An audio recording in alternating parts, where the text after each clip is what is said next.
안녕하세요. 복음생각입니다. 복음회의의 제7강 회개와 믿음 두 번째 시간입니다. 지난 시간 내용 잠깐 복습하면요. 회개의 개념에 대해서 다뤘는데요. 회개란 죄에서 돌이켜서 하나님의 통치로 향하는 것, 이렇게 정리될 수가 있었습니다. 바로 본론으로 들어가게요. 오늘은 회개의 본질에 대해서 다루게 되는데요. 말씀 보겠습니다. 마태복음 12장 43절부터 45절까지 말씀입니다. 더러운 귀신이 사람에게서 나갔을 때에 물 없는 곳으로 다니며 쉬기를 구하되 쉴 곳을 얻지 못하고 이에 이르되 내가 나온 내 집으로 돌아가리라 하고 와보니 그 집이 비고 청소되고 수리되었거늘 이에 가서 저보다 더 악한 귀신 7을 데리고 들어가서 거하니 그 사람의 나중 형편이 전보다 더욱 심하게 되느니라. 이 악한 세대가 또한 이렇게 되리라. 자, 이런 말씀인데요. 이 말씀에 보면 어떤 사람이 있는데 이 사람에게서 이제 더러운 귀신이 나갔다는 거죠.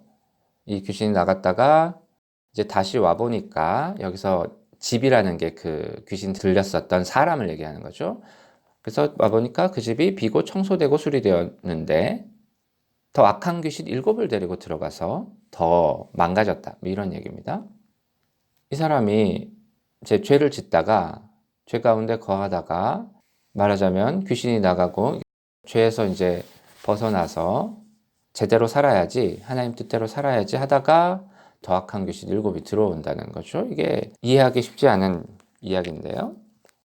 제가 보기에는 핵심이 이 부분입니다. 그 집이 비고, 이렇게 되어 있습니다. 그 집이 비고. 이 집이 비어 있다는 것은 주인이 없다는 얘기죠. 다시 얘기하면 하나님을 주인으로 모시지 않았다는 겁니다. 죄를 짓고 살았던 것에 대해서 이렇게 살면 안 되겠다 해서 죄 씻음을 받고 또 여기 본문에 나오는 것처럼 청소되고 수리되고 이렇게 됐다고 해서 그게 회개의 본질이 아니라는 겁니다.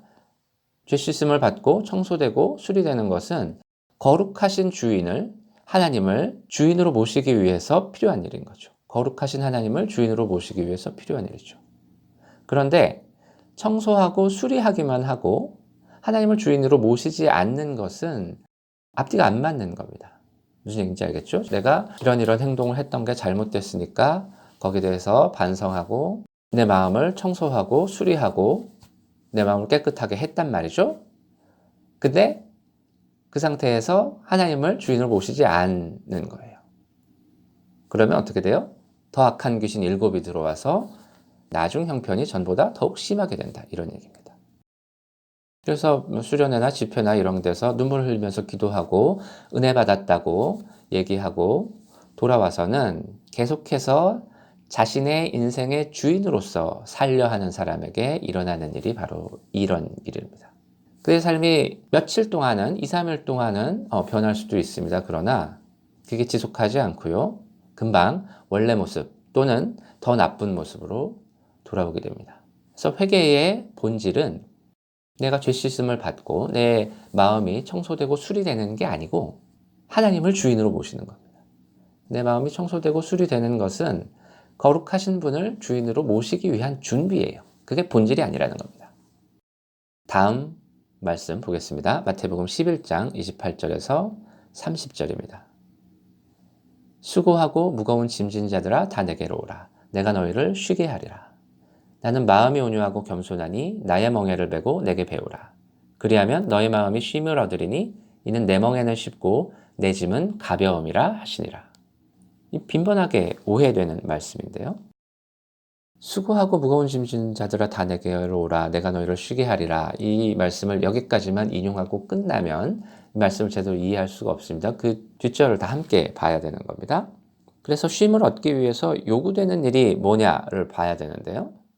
그게 뭐냐면 나의 멍에를 메고 내게 배우라 이거죠. 멍에라는 건 뭡니까? 멍에는 소 2마리가 밭을 갈 때 2마리 소의 어깨에 걸쳐놓는 도구를 말하는 겁니다.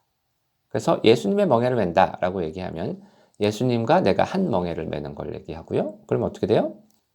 예수님이 가시면 가고 멈추시면 멈추고 예수님이 왼쪽으로 가면 나도 왼쪽으로 가고 예수님이 오른쪽으로 가면 나도 오른쪽으로 간다는 거죠.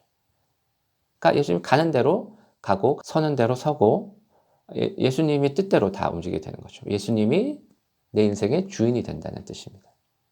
그러니까 나의 멍에를 베고 내게 배워라. 그리하면 너희 마음이 쉼을 얻으리니. 이렇게 가는 겁니다. 예수님을 나의 인생의 주인으로 삼으면 너희가 쉼을 얻게 될 것이다. 이런 뜻입니다. 그러니까 수고하고 무거운 짐진 자들아 다 내게 이르오라 내가 너희를 쉬게 하리라는 말씀은 너희가 그 되지도 않는 자기 인생의 주인 노릇하려고 얼마나 힘드냐. 나한테 와서 나를 주인으로 삼고 쉬어라. 이런 뜻입니다. 그래서 오늘 두 구절의 말씀을 살펴봤는데요. 여기서 회개의 핵심은 뭐냐? 회개의 핵심은 뭐냐 하면 우리가 죄를 고백하고 죄 씻음을 받고 우리 마음이 깨끗해지고 마음이 수리되고 청소되고 또는 그리고 쉼을 얻고 이런 것이 다 맞는데 정말 핵심은 뭐냐? 본질은 뭐냐? 회개의 본질은 주인이 바뀌는 겁니다. 그것을 어떤 사람들은 내 마음의 정권 교체 이렇게 표현하기도 하고요. 등기를 옮기는 거 이렇게도 표현하더라고요. 그래서 그게 무슨 뜻이냐면 예수님을 우리 집으로 모시는데 우리 집으로 모셔서 우리 집의 손님으로 살게 하는 거죠. 그래서 이제 예수님 주인이 돼야 된다니까 예수님이 오셔서 제가 예수님 뜻대로 뭐든지 해드릴게요. 주인이라고 생각하세요. 라고 하는 정도에서 끝나는 게 아니고 아예 등기를 예수님 이름을 앞으로 옮겨버리는 거예요. 그래서 예수님 정말로 마음대로 할 수 있도록. 그렇게 해서 예수님이 내 인생의 주인이 되게 해드리는 것. 이게 회개의 핵심이라는 거죠. 하나님의 통치를 거부하고 내가 내 인생의 주인임을 주장하는 데서 돌이켜서 하나님을, 예수님을 내 인생의 주인으로 모시는 것. 이게 회개의 핵심입니다. 오늘은 여기까지 하고요. 다음 영상부터는 믿음에 대해서 살펴보겠습니다.